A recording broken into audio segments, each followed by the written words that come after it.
ஏன் இந்த தகராறு நடந்தது, இந்த கரூர்ல இந்த தகராறு நடக்கிறதுக்கு யார் காரணம், அதற்கு ஒழுங்கு நடவடிக்கையை தமிழ்நாடு அரசு செய்ததா இல்லையா, ஏன் செய்ய தவறியது, ஆயிரக்கணக்கான மக்கள் கூடுகின்ற இடத்துல அதுக்கான ஒழுங்கு நடவடிக்கையை காவல்துறை செய்திருக்க வேண்டும் அல்லவா?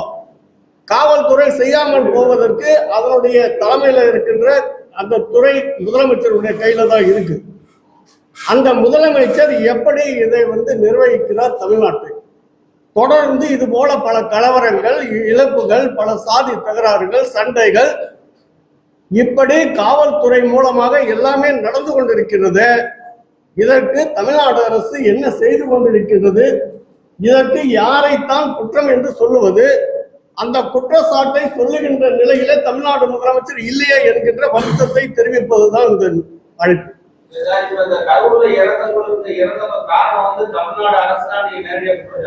ஆமா ஆமா, நீங்க வண்டியை ஓட்டுநர் எல்லாம் சரியா ஓட்டணும். நம்ம 100 பேர் வண்டியில் உட்கார்ந்துருக்கோம்.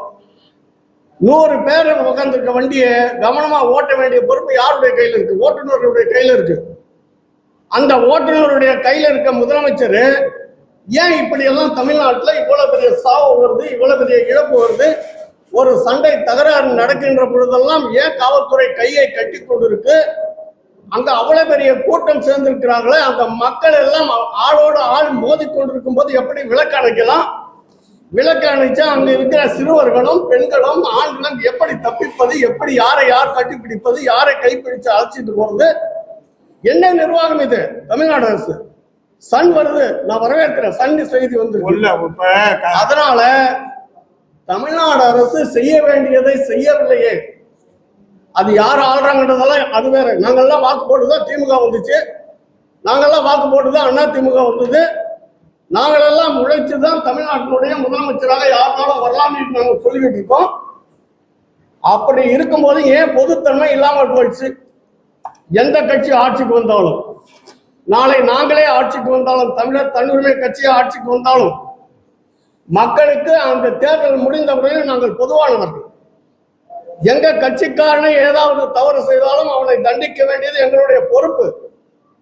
ஒட்டுமொத்த 8.5 கோடி தமிழர்களுக்கும் தமிழ்நாட்டு மக்களுக்கும் யார் அடிப்படையாக இருக்கணும், யார் காவலாக இருக்கணும்? தமிழ்நாட்டு அரசு தானே இருக்கணும்.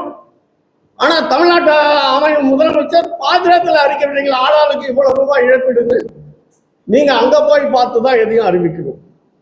வீட்டுக்குள்ளே இருந்து அறிவிச்சிடுறது, வீட்டுக்குள்ளே இருந்து எல்லாத்தையும் சொல்லுவது, நான் உங்களுடன் எங்களை விட்டு போயிருந்தா எப்படி இன்னைக்கு 60 பேர் செத்து போயிருப்பாங்க. இதற்கான 42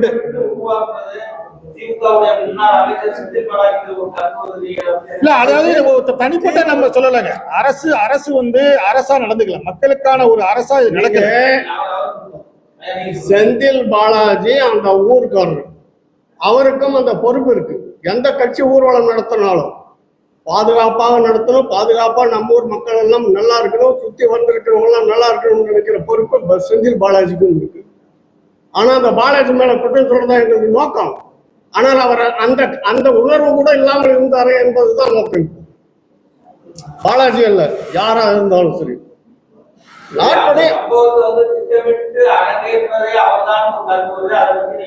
அதுவெல்லாம் எங்களுக்கு தெரியாது. எங்களுக்கு தெரியுமா? உளவுத்துறை எங்ககிட்டயா இருக்கு, உளவுத்துறை முதலமைச்சர் கிட்ட இருக்கு.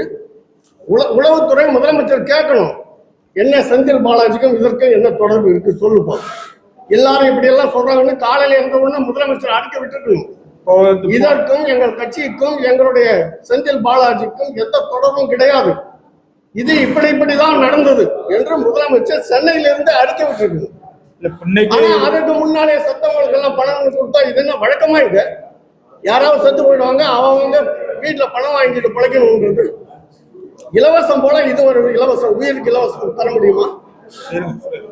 அதனால் முதலமைச்சரை நாங்கள் கேட்பதற்கான கூட்டம் தானே தவிர இது இந்த நாட்டில் இருக்க மக்களை யாரும் மொழி வழியாக யாரையும் ஜாதி வழியாக பிரிப்பது எங்களுடைய நோக்கம் அல்ல.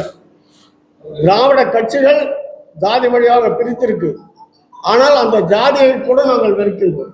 ஏன் ஜாதி என்ன, எப்படி வாக்களிக்கிறவனுக்கு என்ன ஜாதி இருக்கு? இப்ப ஆணுக்கும் பெண்ணுக்கும் என்ன மேன்மை கீழ்மை இருக்கு?